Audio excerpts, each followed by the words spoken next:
দীর্ঘ পথ অতিক্রম করার পর দেখবেন আপনার ক্ষতি আর হিংসা করা মানুষগুলো কেউ সুখে নেই। এটা অভিশাপ নয়, এটা হচ্ছে নিয়তির বিধান।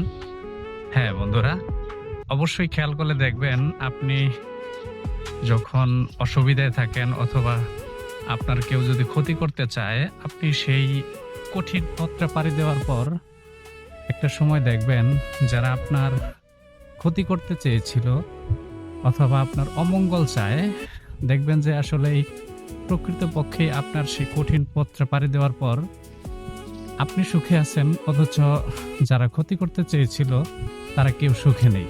এটা আসলে নিয়তির বিধান বলা চলে, কারণ আল্লাহ ছাড় দেয়, ছেড়ে দেয় না। কারো ক্ষতি করতে চাইলে এর প্রতিশোধ প্রকৃতি নিয়ে নেয়। ধন্যবাদ সকলকে।